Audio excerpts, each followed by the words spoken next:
కానీ నువ్వు మా ఆయన్ని అరెస్ట్ చేస్తావా? ఇది అన్యాయం. నేను నీకు సహాయం చేసినందుకు ప్రతిఫలం ఇదా? నిజానికి మీ ఆయన్ని అరెస్ట్ చేయించాల్సిన అవసరం నాకు లేదు. కానీ తను వాళ్ళ అన్నయ్య కోసం పోలీసులతో గొడవ పడ్డాడు. పోలీసులు ఊరుకుంటారా? వాళ్ళ డ్యూటీ వాళ్ళు చేశారు. నన్నేం చేయమంటావు? ఏదో ఒకటి చేసి మా ఆయన్ని నువ్వే బయటకు తీసుకురావాలి. మా బావగారు వెళ్ళి అడిగినా కూడా వదలలేదంట. నువ్వు చెప్తే పోలీసులు వదిలిపెడతారు. నువ్వెలాగైనా సరే మా ఆయన్ని విడిపించాలి. వదిలిపెట్టకపోతే ఏం చేస్తావు? ఏం చేస్తానా? నేను వెళ్ళి నువ్వు చేసిన మోసం అంతా బయట పెడతాను. పోలీసులతో చెప్పేస్తాను. ఓహో, నువ్వు అనగాదేవి గారింట్లో ఉండి మాట్లాడుతున్నానన్న విషయం మర్చిపోయినట్లున్నావు. అమ్మగారికి వ్యతిరేకంగా మాట్లాడి ఈ ఇంట్లో నుంచి ఒక్క అడుగైనా బయట పెట్టగలవా? చెప్తానంటోంది కదా, చెప్పని. అలాగే చెప్పు. మీ ఆయన బయటకు రాకపోగా పోలీస్ స్టేషన్లోనే చంపేస్తారు. నేను మోసం చేయడానికి కారణం నువ్వు చేసిన హెల్పే కదా. నువ్వు కూడా ఉన్నావు కదా. నువ్వు సంతకాలు తీసుకురాబట్టే కదా నేను మోసం చేయగలిగాను. సో ఆ విషయం బయటకొస్తుంది. అప్పుడు మీ బావగారు మీ ఆయన కంటే ముందు నిన్ను చంపేస్తారు.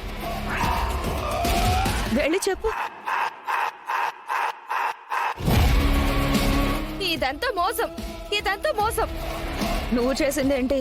మోసం కాదా? ఇక్కడ మోసాలేమీ ఉండవు, బిజినెస్లు మాత్రమే ఉంటాయి. నువ్వు పని ఊరికే చేయలేదు, డబ్బులు తీసుకున్నావు. కాబట్టి నోరు మూసుకుంటే నీకే మంచిది. లేదంటే వెళ్ళి చెప్పు, ఏం జరగాలో అదే జరుగుతుంది. అమ్మో,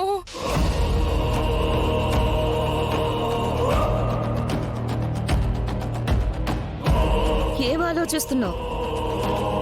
వెళ్ళి చెప్పు. వదినా, అంటే అది ఏదో నోటి దురుస్తో ఏదో మాట్లాడాను. వదినా, పెద్ద మనసుతో క్షమించి మా ఆయన్ని విడిపించొదినా.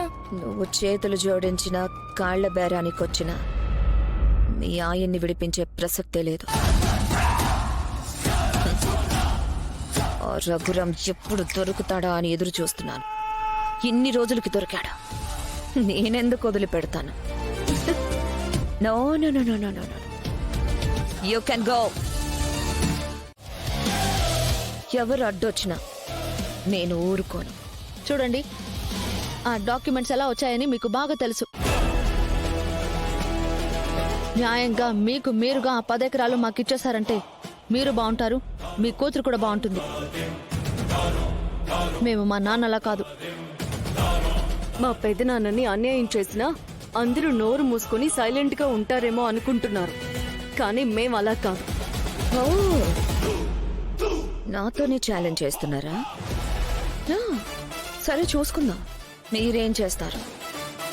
చూడండి అత్తయ్య, ఖచ్చితంగా మా 10 ఎకరాల పొలంలో గుడి కట్టి తీరుతాం.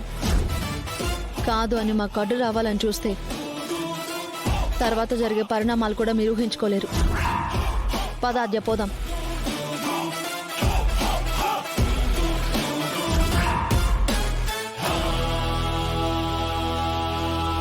ఏంటమ్మా, మీరు కన్నెర చేస్తే భయపడి పారిపోయే వాళ్ళని చూశాను, కానీ వాళ్ళు కన్నెర చేస్తే మొదటిసారి మీరు నోరెళ్ళబెట్టి చూస్తున్నారు. ఏయ్, వాళ్ళంతా పిల్ల కాకులు. నేను చేసేది నేను చేస్తాను. ఎవరేం చేస్తారో చూస్తాను. ఓం నమ శివాయ.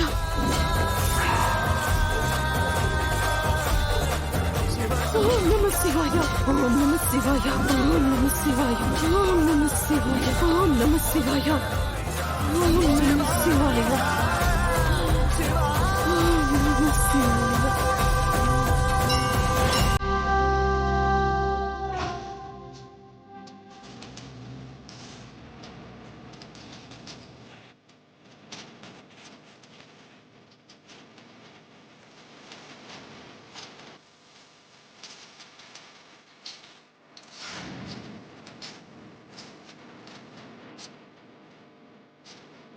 హర హర మహాదేవ శంభో శంకర.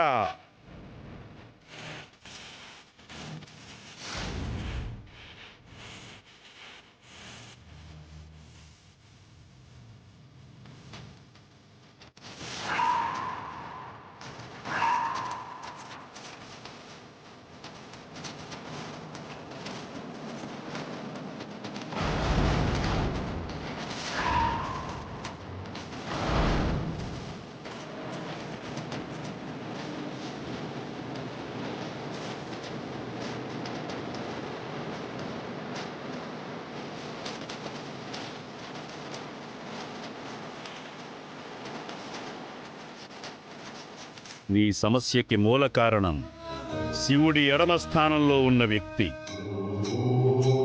అదెవరో ఆలోచించు. నీ సందేహాలకి సమాధానం, నీ సమస్యకి పరిష్కారం దొరుకుతుంది. హర హర మహాదేవ శంభో శంకర.